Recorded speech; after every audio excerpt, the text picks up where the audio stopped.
오늘 우리에게 주시는 말씀은 베드로후서 3장 10절에서부터 18절까지 말씀입니다. 그러나 주의 날이 도둑같이 오리니 그 날에는 하늘이 큰 소리로 떠나가고 물질이 뜨거운 불에 풀어지고 땅과 그 중에 있는 모든 일이 드러나리로다. 이 모든 것이 이렇게 풀어지리니 너희가 어떠한 사람이 되어야 마땅하냐. 거룩한 행실과 경건함으로 하나님의 날이 임하기를 바라보고 간절히 사모하라. 그날에 하늘이 불에 타서 풀어지고 물질이 뜨거운 불에 녹아지려니와 우리는 그의 약속대로 의가 있는 곳인 새 하늘과 새 땅을 바라보도다. 그러므로 사랑하는 자들아, 너희가 이것을 바라보나니 주 앞에서 점도 없고 흠도 없이 평강 가운데서 나타나기를 힘쓰라. 또 우리 주의 오래 참으심이 구원이 될 줄로 여기라. 우리가 사랑하는 형제 바울도 그 받은 지혜대로 너희에게 이같이 썼고 또 그 모든 편지에도 이런 일에 관하여 말하였으되 그 중에 알기 어려운 것이 더러 있으니 무식한 자들과 굳세지 못한 자들이 다른 성경과 같이 그것도 억지로 풀다가 스스로 멸망에 이르느니라. 그러므로 사랑하는 자들아, 너희가 이것을 미리 알았은즉 무법한 자들의 미혹에 이끌려 너희가 굳센 데서 떨어질까 삼가라. 오직 우리 주 곧 구주 예수 그리스도의 은혜와 그를 아는 지식에서 자라가라. 영광이 이제와 영원한 날까지 그에게 있을지어다. 오늘 요 말씀은 두 가지로 나눠서 이렇게 진행을 하도록 하겠습니다. 그래서 주의 날이 도둑같이 오리니 첫 번째 말씀은 오늘 나누고 두 번째 말씀은 수요일 날 그렇게 나누도록 하겠습니다. 그래서 오늘 이 시간 주의 날이 도둑같이 오리니 라는 제목을 갖고 말씀을 증거하도록 하겠습니다. 여러분들과 제가 베드로 후서의 말씀을 읽었잖아요. 베드로 후서가 왜 쓰여지게 되어졌을까요? 이것은 사도 베드로의 유언을 담은 책입니다. 엄청난 박해로 인해서 힘들어하는 자들이 있었어요. 근데 그런 그들에게 유일한 소망은 무엇이었을까요? 천국이었어요. 나중에 예수께서 오신다고 하는 것이 가장 중요한 것이었는데 그것에 대해서 사람들이 소망하고 꿈꾸며 살아가던 중에 거짓 교사가 교회에 들어와서 문제를 일으켰던 거예요. 어떤 문제를 일으켰냐? 예수의 재림 자체가 잘못되어졌다고 얘기를 하는 거죠. 오늘 여러분들과 저는 우리가 신앙생활하는 이유가 무엇입니까? 예수님은 곧 오십니다. 아멘. 반드시 오십니다. 아멘. 바로 그분을 우리가 소망하고 살아가는 것이라는 걸 기억하셨으면 좋겠고, 그런 부분에서 우리는 가장 큰 보상이 무엇입니까? 영혼 구원을 받아 영원한 천국에 가는 것을 얘기하는 거예요. 그래서 오늘 우리가 이 부분 속에서 함께 살펴봐야 되는 건 말세의 때에 많은 자들이 이상한 소리를 하게 되어지고 현혹하는 말들을 하게 되어질 때에 여러분들과 저는 그런 것에 미혹되지 않는 유일한 비결이 무엇일까요? 하나님의 그 말씀에 세워져 있는 것, 바로 그 말씀에 우리가 거하는 것, 바로 그런 부분들이 그러한 많은 유혹과 그 현혹되어져 있는 그런 일들에 우리가 나의 영혼을 빼앗기거나 나의 열정을 빼앗기는 일이 없게 되어진다는 거예요. 오늘 이 베드로 사도가 사실 그들의 고난을 이겨낼 수 있는 유일한 비결인 예수의 재림에 대해서 왜 늦게 오게 되는지, 왜 우리가 재림에 대한 부분 속에서 회의주의에 빠지면 안 되는지, 그분은 반드시 오기 때문에 바로 그날을 소망하라고 가르쳐 줍니다. 그래서 오늘 그런 부분 속에서 주의 날이 도둑같이 오리니 라는 그 말씀을 갖고 여러분들 들으실 때에 그 날은 분명 준비되어진 자에게는 어떻게 오게 되어질까요? 도둑같이 오게 될까요? 아니면 낮에 행하는 자와 같이 기쁨 중에 맞이하게 될까요? 기쁨 중에 맞이하겠죠. 오늘 여러분들과 제가 갑작스럽게 맞이함으로 당황하고 두려움 속에 맞이하는 재림의 날이 아니라, 인생의 종말이 아니라 항상 준비되어진 자로 기쁨으로 맞이하는 귀한 역사가 여러분들과 저에게 있게 되기를 간절히 소망합니다. 그래서 그런 부분 속에서 저는 오늘 10절에서부터 13절까지만 말씀을 증거하기를 원하는데요. 10절에서부터 13절까지 이 내용을 이제 보시면 A, B, C, D로 나눠져서 이것을 반복하여서 대칭 구조로 하나님의 말씀을 확실하게 증거하는 걸 보게 되어지는데요. 대칭고저라고 하는 거는 희한하게 키아즘이라고 하는 것을 대칭이라고 얘기하는데 그 키아즘이라고 하는 구조를 토대로 해서 이것을 연구하던 사람들이 얘기하는 게 희한하게 데칼코마니라는 거 아시죠? 데칼코마니가 쉽게 얘기하면 물감을 이렇게 반을 여기다가 놓고 딱 접어서 도화지에서 딱 찍으면 어떻게 되어져요? 반쪽도 똑같은 모습이잖아요. 성경이 그렇게 연결되어졌다는 거예요. 구약과 신약이 서로 연결되어졌고 신약을 통해 우리는 복음을 누려야 되고 각 장과 구절이 그렇게 연결되어져 있다는 것입니다. 그래서 성경을 깊이 연구하면 연구할수록 나타나는 결론은 무엇이냐? 저자가 누구시라는 걸 알아요? 하나님이시다. 성령 하나님이 오늘도 감화 감동을 통해서 수많은 이들에게 감동을 주시고 그 하나님의 감동으로 쓴 것이 성경이다. 그것을 알게 되어지는 겁니다. 그러면 이 성경 자체는 오류가 있을까요? 없을까요? 없습니다. 오류가 있다고 하는 사람들은 문제가 있는 사람들이고 우리가 성경이라고 얘기할 때는 이 부분에서 오류를 우리가 찾아볼 수 없는 자들이 얘기하는 것을 성경이라고 얘기하는 거예요. 근데 희한한 게 그 사람도 목회자고 성도고 하는데 성경을 성서라고 하는 사람들 있죠. 그 성서라고 하는 사람들은 좀 약간의 문제성을 갖고 있는 사람들이라는 걸 좀 기억하셨으면 좋겠어요. 이거는 성경이라고 하는 성스러운 경전, 성스러운 책은 분명히 사람들의 그런 부분 속에서 도움을 주고 그리고 사람들에게 어떤 부분에서 깨달음을 줄 수 있지만 경전이 될 수가 없기 때문에 그리고 그 안에 오류가 있다고 할 때 그것을 사람들은 성서라고 얘기하는 거예요. 그게 고상한 말이어서 성서라고 하는 게 아니라 성경을 격화시킬 때 많은 사람들이 그렇게 쓰더라는 겁니다. 우리는 그런 성경의 권위를 따라서 이 안에 있는 키아즘 구조, 데칼코마니처럼 되어져 있는 ABCD의 그 구조를 통해서 하나님 말씀을 좀 살펴보려고 하는데 A에 대한 상황을 먼저 살펴보도록 하겠습니다. 그래서 10절 한번 읽어볼까요? 10절 재밌게 한번 봤으면 좋겠어요. 10절 한번 읽어보겠습니다. 시작. 그러나 주의 날이 도둑같이 오리니 그날에는 하늘이 큰 소리로 떠나가고 물질이 뜨거운 물에 풀어지고 땅과 그 중에 있는 모든 일이 드러나리로다. 아멘. 여기 보게 되면 시작에 그러나 주의 날이 도둑같이 온다라고 시작해요. 이게 A입니다. 그러면 이 A의 상황과 똑같은 A의 상황이 있어야 데칼코마니가 되는 거죠. 그렇죠?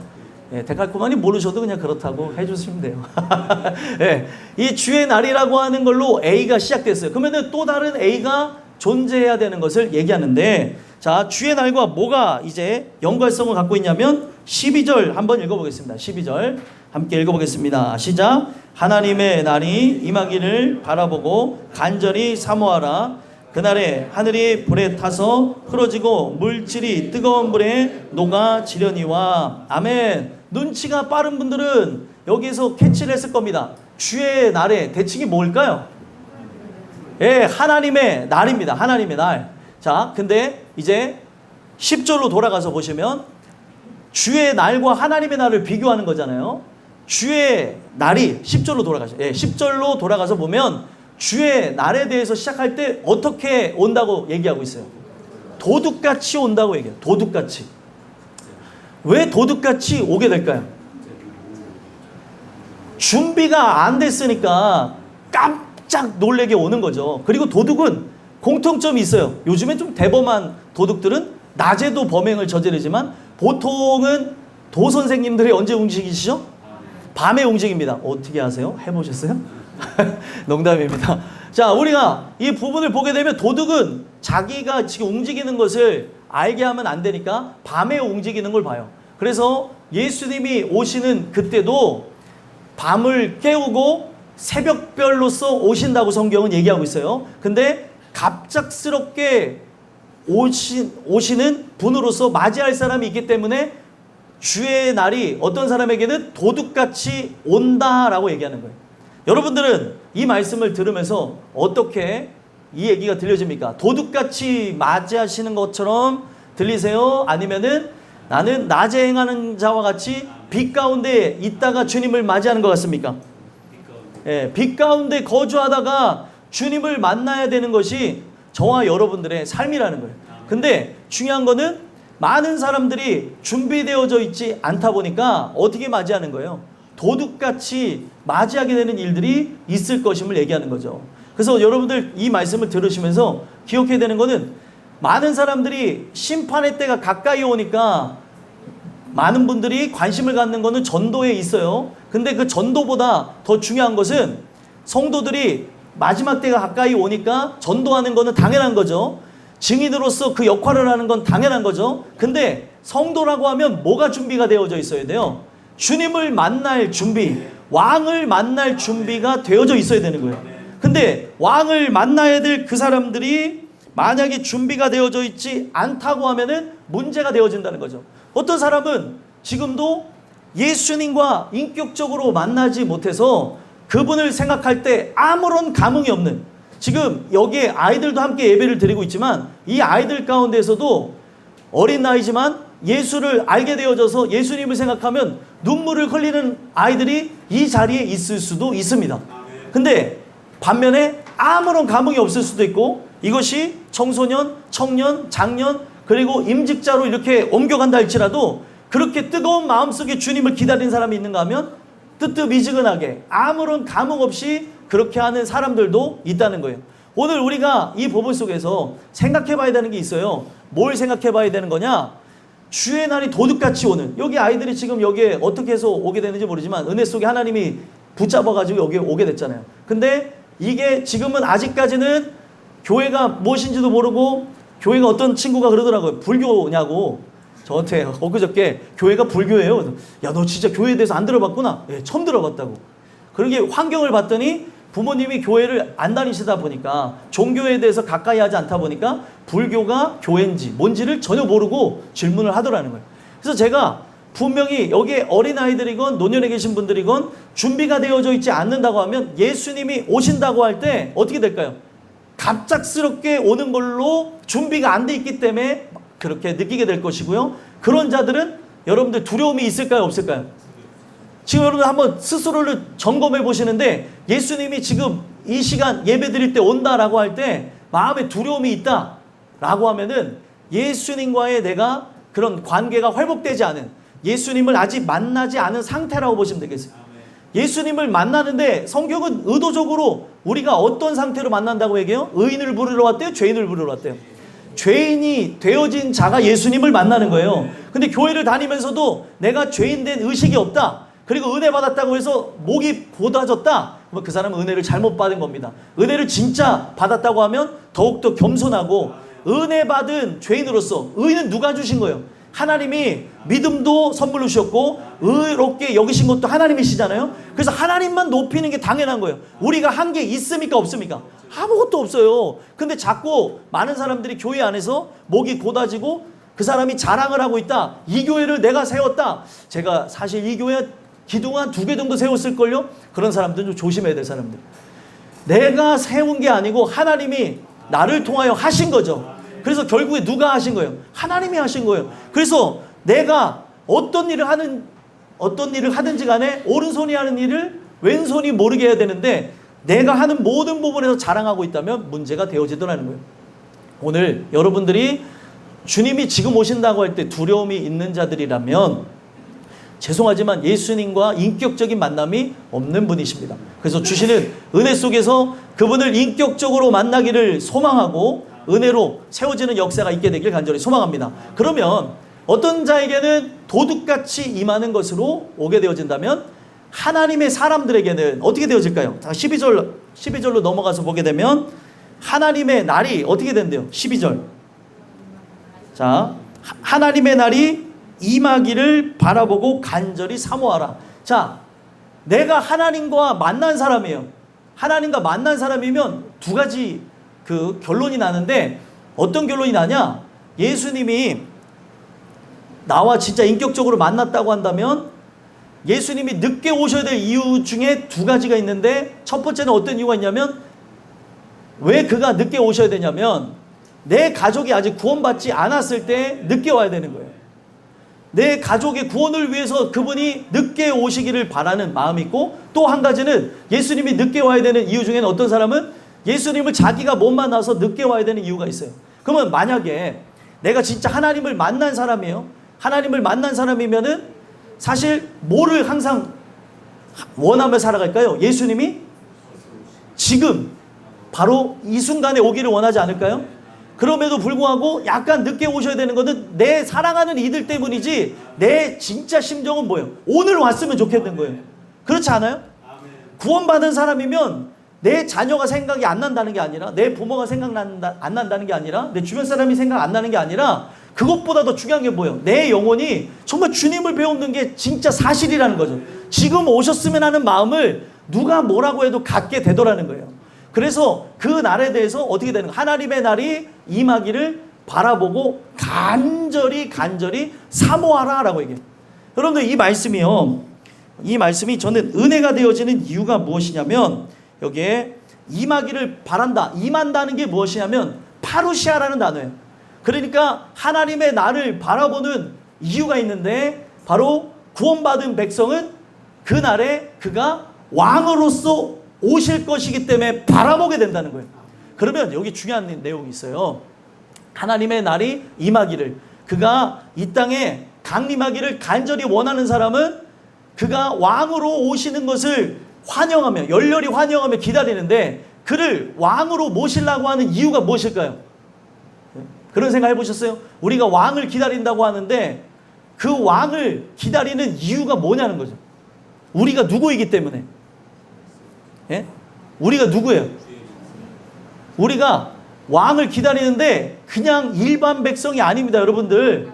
우리는 왕의 신부예요. 왕의 신부. 그러면 여러분들 여기서 정체성에 혼란을 겪지 마시고 영적인 부분에서 얘기하는 거예요. 여러분들 이상한 생각하시면 안 됩니다. 우리가 왕의 신부가 되어진다는 게 뭐냐면, 예수님이 우리 신랑이라고 얘기해요? 신랑이라고 얘기 안 합니까? 신랑이라고 얘기하죠. 그러면 여기는 남성, 여성을 다 통틀어서 우리는 바로 그분에게 어떤 존재가 되는 거예요?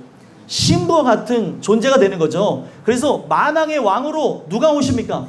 예수님이 오실 것인데, 예수님이 오신다고 하는 것은 구원의 문제가 해결된 사람의 입장에서 내가 곧 뭐가 된다는 거예요? 신부가 된다는 거예요. 왕의 신부. 뭐 여러분들 그렇게 해서 뭐 성별이 바뀌는 거 아니니까 오해하지 마십시오. 왕비와 같이 내가 왕의 신부가 된다는 거예요.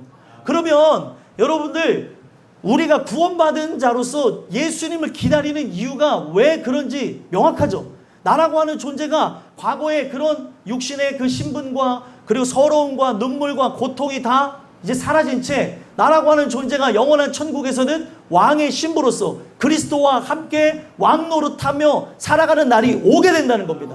그렇기 때문에 하나님의 나를 구원받은 사람은 바라볼 수밖에 없는 거예요. 점점 고통이 가중되어져요. 문제가 막 나타나요. 그러면 뭐를 바라볼까요? 천국을 바라보는 거예요. 하늘을 쳐다보는 거예요. 그래서 여러분들 과거에 일제치하에 있던 사람들, 그 많은 전쟁 속에 있었던 사람들, 고난과 역경과 환난 속에 있던 사람들, 그리고 자기의 삶이 힘들었던 사람들이 항상 어디를 쳐다봤는지 아세요? 하늘을 쳐다봤어요. 오늘 바로 지금 이 순간에 예수님께서 구름 타고 오시는 건 아닌가, 하늘을 이렇게 쳐다봤다는 거예요. 여러분들 우리가 너무 바쁘다 보니까 하늘 쳐다볼 여유가 없죠. 예? 하늘을 쳐다보면 저 구름이 공룡같이 생겼네, 저 구름이 딸기같이 생겼네, 이렇게만 볼 게 아니라 우리가 하늘을 쳐다보는 이유가 주님이 오늘 오시는 건 아닌가. 주님이 오늘 나를 이 모든 육신의 삶에서 해방하여서 영원한 천국으로 이끌어가게 하기 위해서 오신다. 바로 그렇기 때문에 그 날이 임하기를 바라다보고 간절히 사모한대요. 간절히 사모한다. 사모가 뭔지 아세요? 사모라고 하는 이 말 자체가 스퓨도라는 말이 있어요. 스피드가 뭐예요?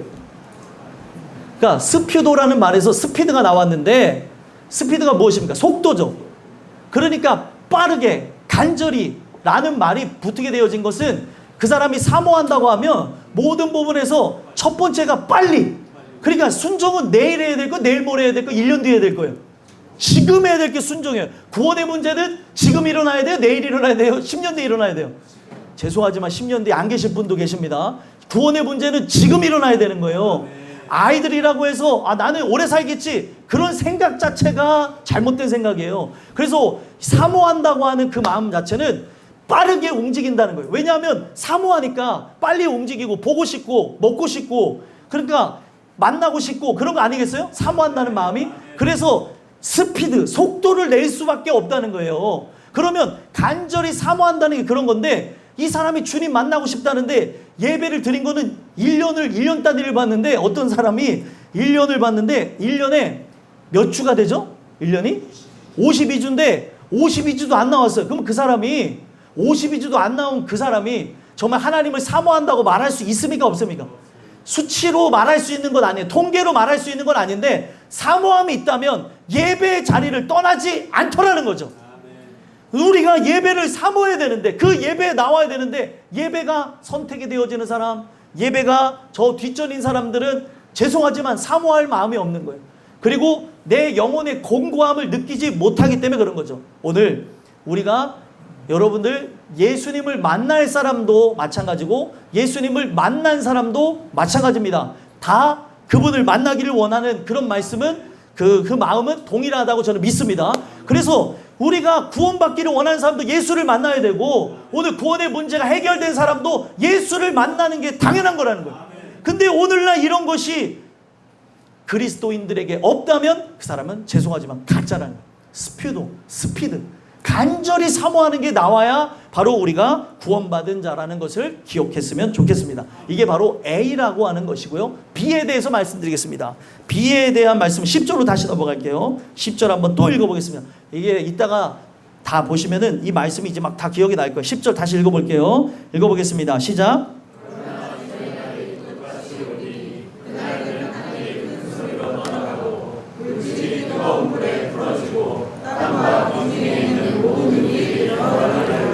아멘. 여기 보면 이제 비에 대한 상황이 나오는데, 도둑같이 올인이 했죠. 그 다음 보시면 그날에 어떤 일이 있을 거라는 거예요. 하늘이 큰 소리로 떠나가고 물질이 뜨거운 물에 풀어지고 땅과 그 중에 있는 모든 일이 드러나리로다. 이걸 뭐라고 하냐면 우주 대격변, 바로 종말이 오는 것을 여기다가 묘사해 놓은 거죠. 그래서 바로 이것이 이제 비에 대한 상황이 오는 거고, 자 다시 12절 한번 또 보겠습니다. 12절 읽어보겠습니다. 시작. 하나님의 날이 임하기를 바라보고 간절히 사모하라. 그날에 하늘이 불에 타서 풀어지고 물질이 뜨거운 물에 녹아지려니와. 아멘. 우리가 사모하라까지 봤죠. 그럼 그 다음부터 보시면 어떻게 되는 거예요? 그날에 하늘이 불에 타서 풀어지고 물질이 뜨거운 물에 녹아지려니와. 자 보세요. 10절에 나와 있는 바로 뜨거운 불에 풀어진다는 그것과 또 12절에 뜨거운 불에 녹아진다는 말이 같은 말이에요? 틀린 말이에요? 같은 말이죠. 같은 말을 그렇게 하는 것으로 지금 우리에게 명확한 말씀으로 이끌어가기 위한 것이 이제 시작이 되는 것인데, 자 보세요. 이거는 믿는 자든 안 믿는 자든 다 맞이하게 될 종말의 날에 대해서 이야기를 하는 겁니다. 그래서 여러분들 여기 보시면은 이 10절에 나와져 있는 그 비의 상황은 하늘이 이제 풀어지고, 그리고 하늘이 떠나가고 물질의 뜨거운 불에 풀어지고 모든 일이 드러난다. 이거는 믿지 않는 자들이라고, 믿지 않는 자들에게 일어날 일이라고 생각해 보세요. 자, 제가 요한계시록을 강의하고 있죠. 새벽마다. 그 요한계시록을 강의하고 있는데 계시록 6장에 들어가면서 제가 드린 말씀이 무엇입니까? 그 첫 번째 인을 떼신 이가 있는데 그분이 누구예요? 어린 양 대신 예수님이라고 그랬죠. 그 예수님이 인봉장을 떼시자마자 어떤 일이 일어납니까? 첫 번째 인을 뗐기 때문에 첫 번째 생물이 나와서 우레소리로 말한다고 얘기하죠. 그래서 그 첫 번째 생물이 누구라 그랬어요?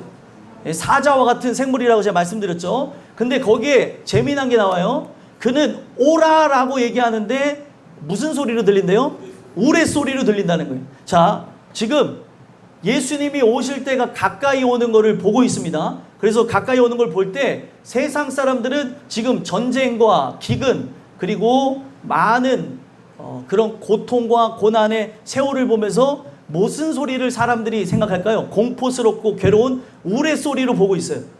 그런데 그 우레소리로 보게 되어지는 그런 상황들, 멸망의 때가 가까이 왔다는 것을, 지금 이 세상이 돌아가는 것을 토대로 해서 이야기를 할 때 흥미로운 것은 하나님의 사람들은 지금 첫 번째 생물이 오라라고 하면서 담대함으로 그 종말에 대해서 그리고 재앙의 날에서 외치는 그런 모습과 같이 사모해야 될 게 뭐예요? 바로 예수님의 재림의 날이라는 거예요. 그 재림의 날과 동시에 이러한 심판이 진행되어질 텐데, 그 심판이 진행되어지는 것을 첫 번째 생물서부터, 천상에서부터 지금 오늘 그 말씀을 의지하는 이 어떻게 보면 천상의 교회와 지상의 교회에 이르기까지, 거기에서 오라라고 하는 그 큰 소리가 지상교회에 어떻게 비춰진다는 걸 얘기하는 거예요. 지상교회에 진짜 담대하게 이 멸망에 대해서 나는 벗어난 자로, 우리가 육체로부터 벗어나는 그날이 바로 어떤 날이요? 심판의 날인 거예요. 그렇기 때문에 오라라고 간절히 원했다는 사실이죠. 그러니까 그거는 두려운 자가 얘기하는 거예요? 두렵지 않은 자가 얘기하는 거예요? 두렵지 않은 자. 운명이여 내게 오라. 내게 만약에 이러한 종말이 온다는 것은 누구를 본다는 거예요? 예수님을 보게 될 것이기 때문에 첫 번째 생물로부터 둘째 생물, 셋째 생물, 넷째 생물에 이르기까지 그들이 다 외치면서 오라라고 하는 이유가 거기 있는 거예요.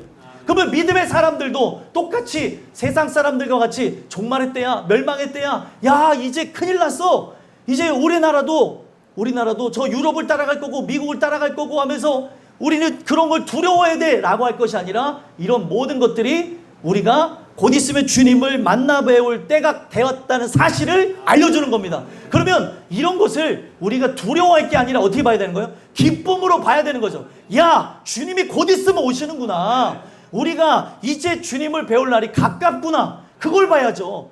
믿음의 사람들은 짓밟아도, 그리고 포탄을 터뜨려도 믿음은 사라지지 않습니다. 그거를 우리가 믿음이라고 얘기하는 거예요. 근데 뭐가 두려워서 우리가 자꾸 힘을 합치려고 그러고, 이런 부분에서 하나님이 인봉장을 뗐으면 이루어지는 게 자연스러운 겁니다. 그러면 요한은 종말이 이루어지지 않아서 그렇게 눈물을 흘렸던 존재인데, 종말이 곧 뭐예요? 해방이고 영원한 천국에 들어가는 거니까 그렇게 사모했는데 왜 이것에 대해서 사모하진 않고 두려워하냐는 거예요.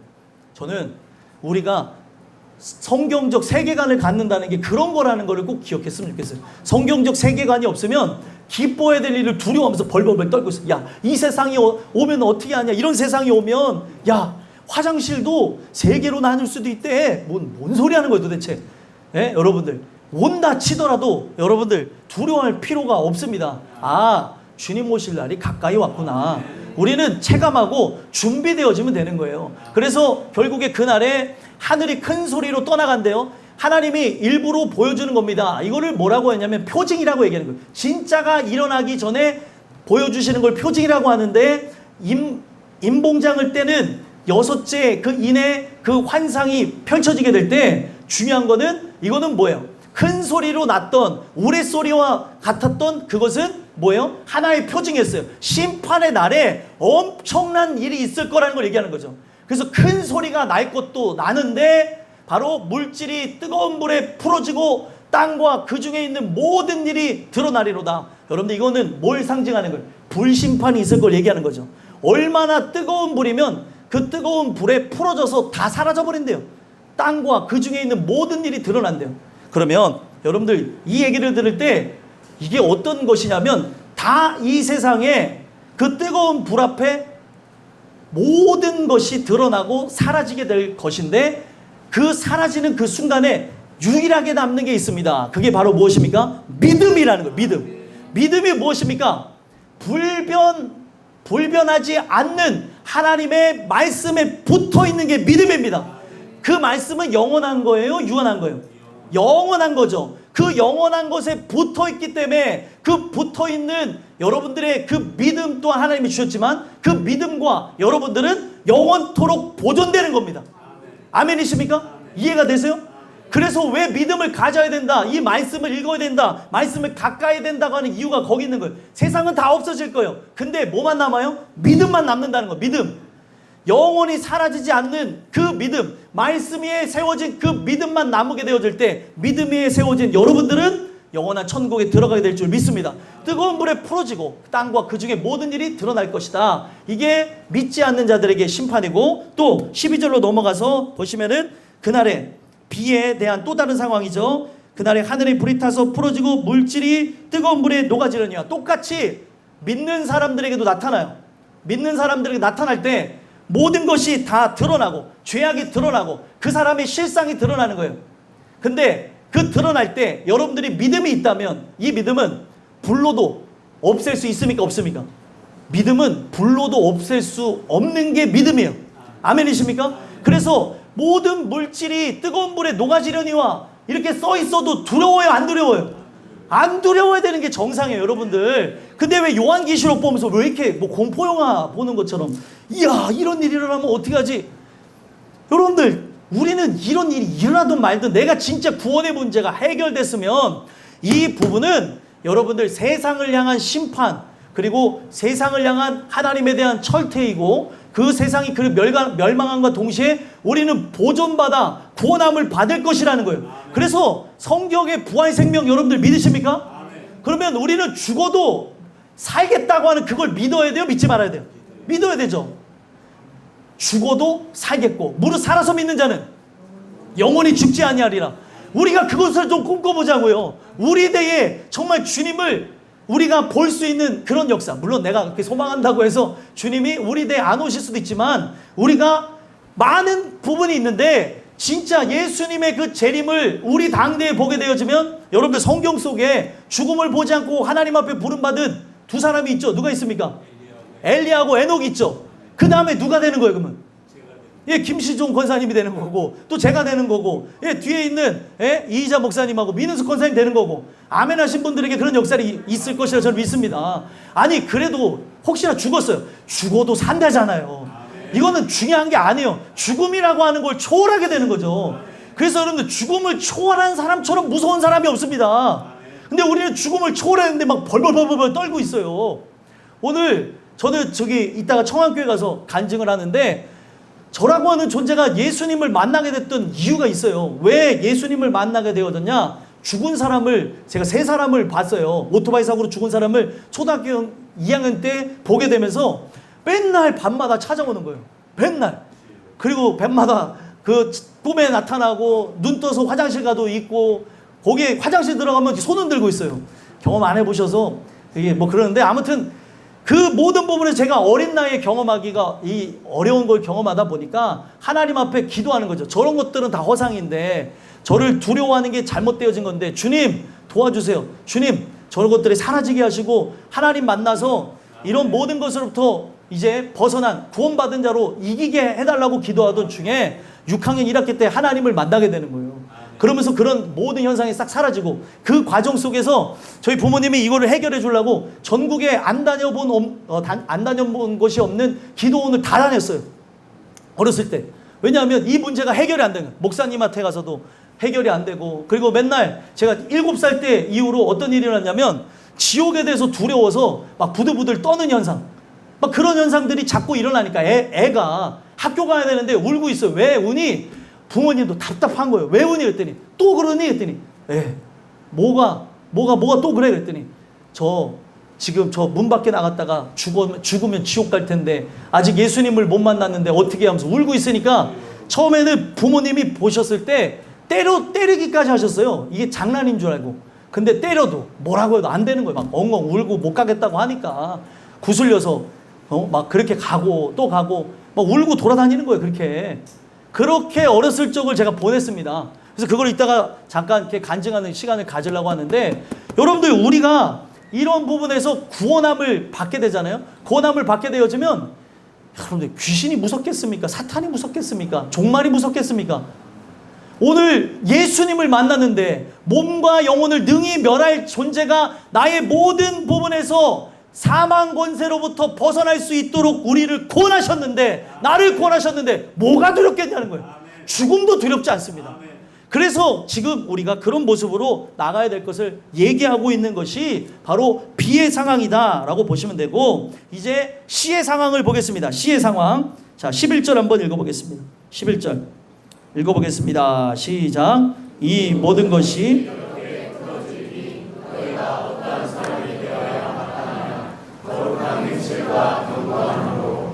아멘. 자, 이게 B와 이제 C와 D에 대한 상황인데 여기에 C에 대한 상황이 뭐예요? 이 모든 것이 이렇게 풀어지리니 이건 안 믿는 사람에게 해당되는 거라 그랬죠. 풀어진다는 건 뭐예요? 결국에 그들의 기반은 말씀이 아니고 믿음이 없었기 때문에 사라져 버립니다. 그래서 결국에 그들은 이 세상이 멸망할 때 멸망하여서 영벌로 들어가는 거예요. 그러나 반면에 13절 한번 읽어보겠습니다. 13절 읽어보겠습니다. 시작. 우리는 그의 약속대로 의가 있는 곳인 새하늘과 새 땅을 바라보더라. 아멘. 자, 세상 사람들, 자, 시의 상황을 보겠어요. 먼저 11절로 돌아가셔서 시의 상황을 보시면 이 모든 것이 이렇게 풀어지니 모든 것이 드러나요. 이 사람이 믿음 있는 청만한 사람이었다는 것.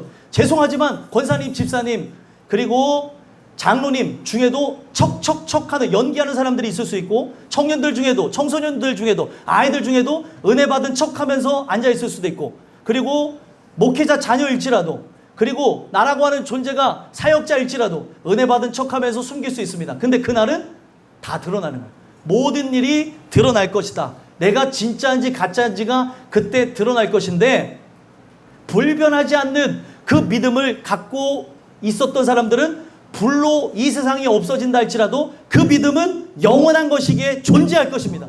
근데 만약에 그 사람이 이 세상의 허상, 그리고 썩어질 것, 무의미한 것, 무가치한 것, 땅을 디디면서 그런 썩어질 것을 소망하면서 살아가고 있었다고 한다면 바로 이 모든 것이 이렇게 풀어지리니, 풀어진다는 건 불에 타서 다 흩어져 없어지는 거예요.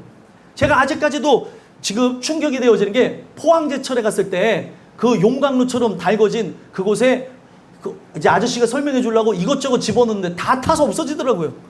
그러면 여기 풀어진다고 하는 거는 용광로보다 더 뜨거운 그런 불심판에 우리가 진짜 본질적인 것, 주님 주시는 은혜 속에 세워져 있지 않으면 다 사라질 거라는 거예요. 여러분들 뭘 기반으로 살아갑니까? 뭐를 의지하고 뭐를 사모하고 살아갑니까?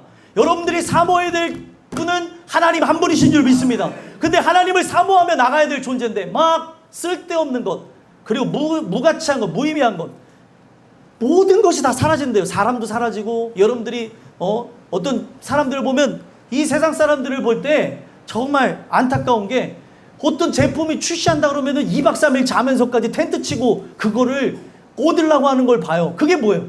이게 나중에 심판의 날에 불같이 다 풀어져 없어질 때에 그것도 없어지고 나도 없어진다는 것도 모르고, 중요한 거는 예배드릴 사람들이, 은혜로 나가야 될 사람들이 거기에 가 있는 경우들이 있다는 거예요. 그래서 이거를 얻었다, 나는 이 표를 얻었다, 이 콘서트 진짜 싸이 콘서트 가기도 어려운데 이 표를 얻었다, 죽는지도 모르고 가서 춤추고 그러고 있는 거예요. 거기 봤더니 제가 나중에 조사해 보니까 목사님 사모님도 가 있는 경우도 있고, 봤더니 청년도 가서 청소년들도 가서 거기서 춤추고 노래하고 있더라고요. 그게 힐링입니까? 거기에 소망이 있습니까? 생명이 있습니까? 싸이한테 뭐라고 안 하니까 싸이가 혹시 이거 볼 일은 없겠지만 기분 나빠하지 마시고, 그는 그 일을 하는 거고 저는 제 일을 하는 건데, 우리가 진짜 정말 하나님의 품속에서 뛰어놀아야 될, 찬양하며 나가야 될 존재들이 찬양해야 될 입술로 세상 가사를 읊으면서 호호호, 미친 거 아닙니까 여러분들? 우리가 이러한 모든 죄가로 살았던 이것이 그날에 다 드러날 거라는 거예요. 지금은 얼굴을 감추고 살아가겠죠. 지금은 거룩한 척, 그리고 하나님을 사모하는 척, 은혜로운 척 살아가겠죠. 냉철하게 돌아봐야 되는 거예요. 냉철하게. 그래서 그날에 그렇게 풀어질 거라고 이야기를 하는데, 흥미로운 것은, 자 13절을 우리가 봤죠. 13절에 보게 되어지는 것은 이제 또 다른 시의 상황인데, 자 여기에 새하늘과 새 땅을 바라보더라. 자, 모든 게 풀어져 없어질 때 하나님의 사람들은 뭐를 보게 되는 거예요? 우리가 죽어서 끝나는 게 아니라, 혹 우리가 그 종말의 날에 여러분들이 함께 죽음으로 나간다 할지라도 우리는 죽어도 사는 존재입니다. 그래서 눈을 떠서 보면 뭐를 바라보게 되는 거예요? 새하늘과 새 땅을 바라보게 되는 거죠. 그래서 중요한 거는 그날에만 들어가는 것을 목적으로 두는 것이 아니라, 구원받은 자는 지금도 세상 사람들과 달리 뭐를 보는 거예요? 새하늘과 새 땅을 보는 거예요. 사람들의 눈에 보이지 않는 그곳이 내 눈에는 뚜렷이 보이는 거고, 그것을 소망하며 살아가는 것이라는 거죠. 근데 새하늘과 새 땅을 바라봐야 될 하나님의 사람들이 썩어질 이 땅과 더러운 것, 추악한 것을 마음에 모시고 살아가길 원하니 그게 정상이냐는 거예요. 죄송하지만 비정상입니다. 그런 것을 소망하면서 어떻게 예수를 만나겠다고 하겠습니까? 이렇게 더러운 나를 보면서 너무 싫어하고 미워하고, 이런 나를 어떻게 됩니까? 그렇게 해야 되는데, 하나님 저 더러워요. 진짜 제가 이게 농담하는 게 아니고 오늘날 일어나는 그 현상들에 대해서 냉철하게 내 상황이 이러한 상황인 거를 봐야 되는데, 마귀가 진짜 나라고 하는 존재가 얼마나 추악한 존재인지를 느끼지 못하게 만들어버리는 거예요. 나는 이렇게 냄새가 나고, 나는 진짜 내 영혼이 썩어서 악취가 나는 존재구나. 나는 오물투성이를 뒤집어 쓰고 돌아다니는 존재구나. 나는 나중에 주님이 오시면은 사라질 것들만 살아가는 존재구나. 그런 걸 느껴야 되는데 느끼지 못하고 살아가는 존재들이 있다는 거예요. 한번 돌아보셨으면 좋겠고, 구원받은 자는 이 세상에 미련이 있을까요? 없을까요? 없습니다, 여러분들. 미련이 없어야 되는 게 정상이에요, 여러분들. 그래서 중요한 거는 우리가 성령의 충만함이 이제 있다고 하면 어떻게 될까요? 오늘 주님이 나를 부르실 것을 바라다 보며 영원한 천국에 소망 두고 살아가는 겁니다. 그래서 미련이 없어야 돼요. 오늘 내 삶을 정리한다 할지라도 그 삶이 깨끗하기를 소망하며 살아야 되는 게 우리의 삶이죠. 그래서 오늘 여러분들과 제가 이 복음 속에서 살펴봐야 되는 건 새하늘과 새 땅을 바라보는 것이 진짜 종말의 날에 하나님이 구속한 자들에게 나타나는 영광입니다. 영광. 이걸 소망하셔야 되는 거예요. 죽어서 끝나는 게 아니라 죽어도 사는 존재, 새하늘과 새 땅. 우와, 성경 속에 말했던 그 땅이 실제로 내 눈에 펼쳐지는구나. 그것에 대한 믿음이 있어야, 예언아, 그것에 대한 믿음이 있어야 주님의 영광을 위해 살아가는 거고, 예준아, 그런 부분에 대해서 영광을 내가 느껴야 주님을 위해 죽겠다 그러고, 의도된 게 있으니까 너네들이 목회자 가정에서 태어나서 자라났던 거지, 교회 안에서. 그거를 깨닫게 되면 지금 초등학생이든 중학생이든 그 세상 애들과 같이 똑같이 살아가는 게 아니라 내 삶을 주님께 드리길 원하며 살아가더라는 거예요. 저는 그런 측면에서 기도하던 중에 저기 그 찬양단 리더 되시는 집사님으로부터 찬양단의 이름을 좀 새롭게 줬으면 좋겠다. 새롭게 그런 정체성을 갖고 나갔으면 좋겠다 해갖고 기도한 중에 받은 게 뭐냐면 젤로테스라는 거예요. 젤로테스가 뭐냐면 열광자, 나의 삶을 불태워 주님을 섬기는 자. 얼마나 멋있어요. 그래서 여러분들 여기 찬양하신 분들 봐봐요. 열정이 대단하죠? 네. 우리가 그렇게 내 삶을 드리는 존재가 돼야 되는 거예요. 내 삶을 드리는 존재. 근데 이것을 깨달으면 나 자신을 태워서 주님을 높이는 것에 대해서 너무 감사하고 날 이렇게 하신 거에 대해서 하나님께 영광을 돌리는데, 이것을 모르는 사람은 향방을 알지 못하는 목자가 누구인지 모르는 양과 같이 방황하고 돌아다닌다는 거죠. 이거는 연세 드신 분들이건 아이들이건 똑같이 우리가 목자를 바로 알게 되어지면, 저를 통해서 증거되어지는 예수님을 진짜 만났으면 방황할 일이 없습니다. 근데 예수를 못 만나니까 다 방황하는 거고, 우울해하는 거고, 답답해하는 거고, 짜증 부리고, 그냥 이 썩어질 것들, 그런 것들에 막 하면서 나의 생활을 막 낭비하고 살아가더라는 거예요. 오늘 여러분들과 제가 이 말씀 속에서 살펴봐야 되는 게 뭐냐면, 우리가 바라봐야 되는 건 딱 한 가지, 어디예요? 영원한 천국입니다. 그래서 세상 사람들과는 달리 새하늘과 새 땅을 바라보는 게 우리의 인생의 결과인 줄 믿습니다. 이런 부분이 여러분들에게 나타났으면 좋겠고, 이게 시의 상황이었고요. 마지막 D를 보도록 하겠습니다. 마지막 D. 다시 D를 보시면 11절 한번 또 읽어볼게요. 읽어보겠습니다. 시작. 이 모든 것이 이렇게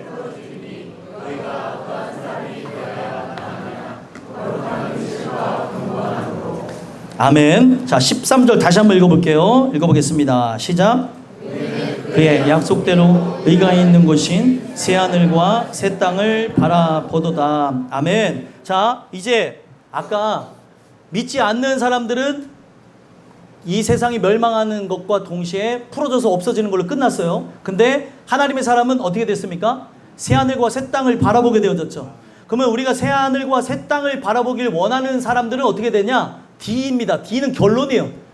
그래서 어떻게 살아가야 되는 거예요? 11절 보게 되니까 거룩한 행실과 경건함으로 살아가는 거예요.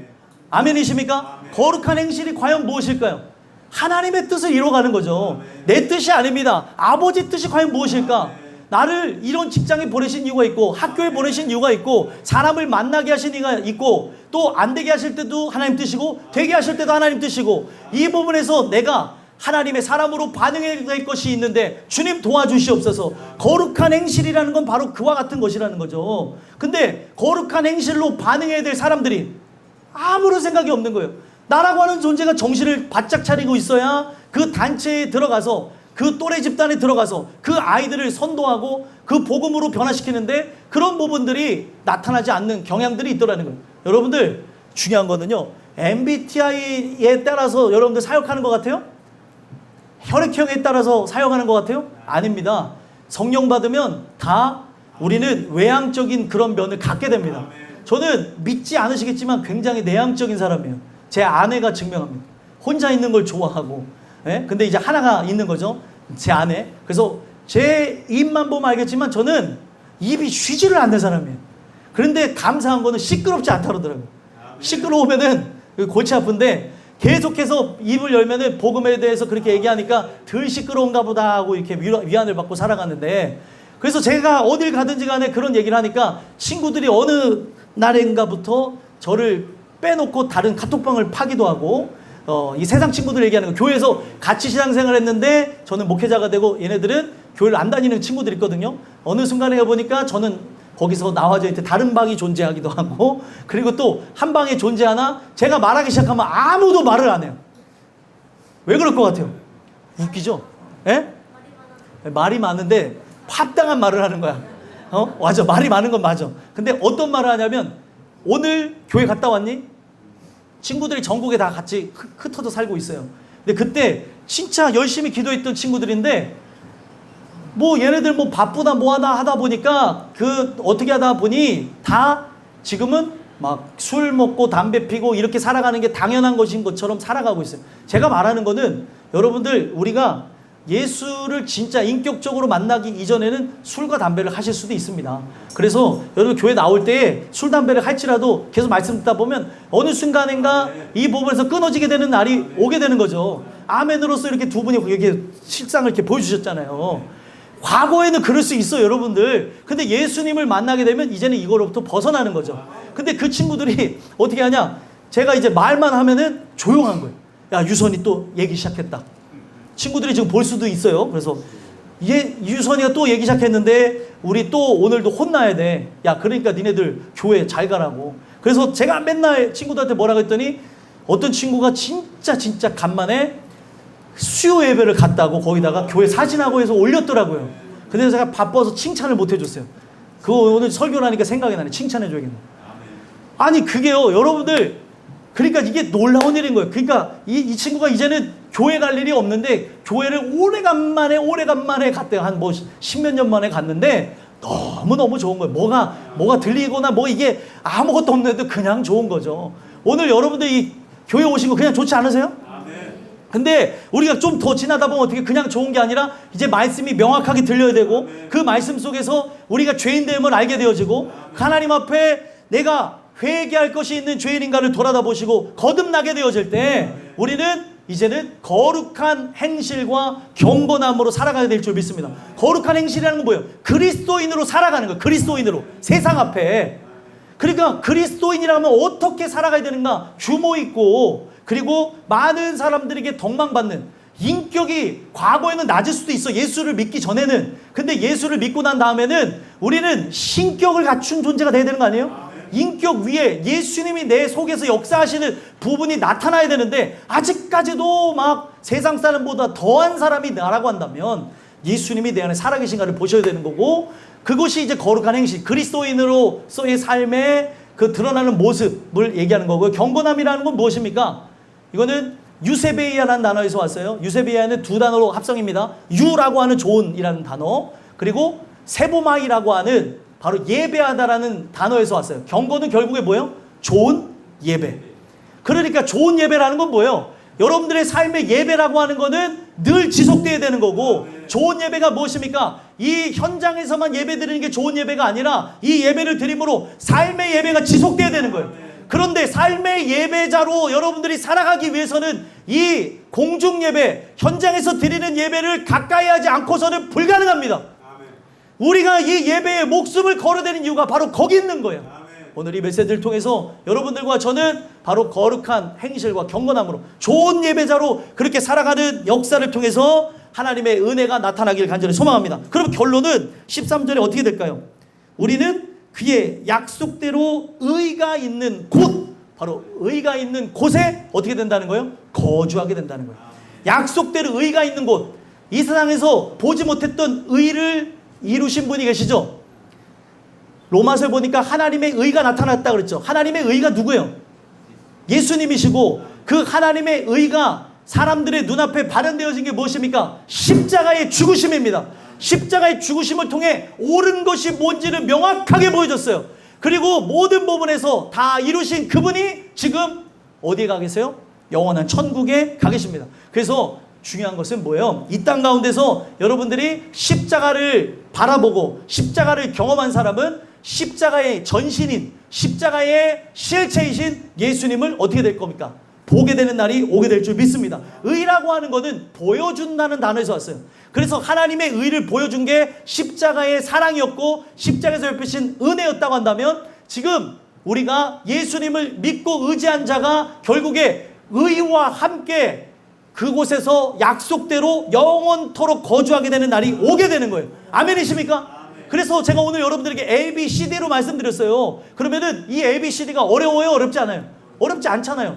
A, B 할 때부터 벌써 거품 부신 분들인데 영어를 하면서 안 되는 게 아니라 일부러 그렇게 ABCD로 나눠놓은 그런 대칭의 구조인데 오늘 우리가 진짜 이 땅 가운데 십자가 사건을 경험한 존재가 맞다면 빛의 자녀와 같이 준비되어진 자녀가 맞다면 우리는 약속대로 의가 있는 곳을 보게 될 줄 믿습니다. 이 은혜가 여러분 모두에게 있게 되기를 간절히 소망합니다. 기도하겠습니다.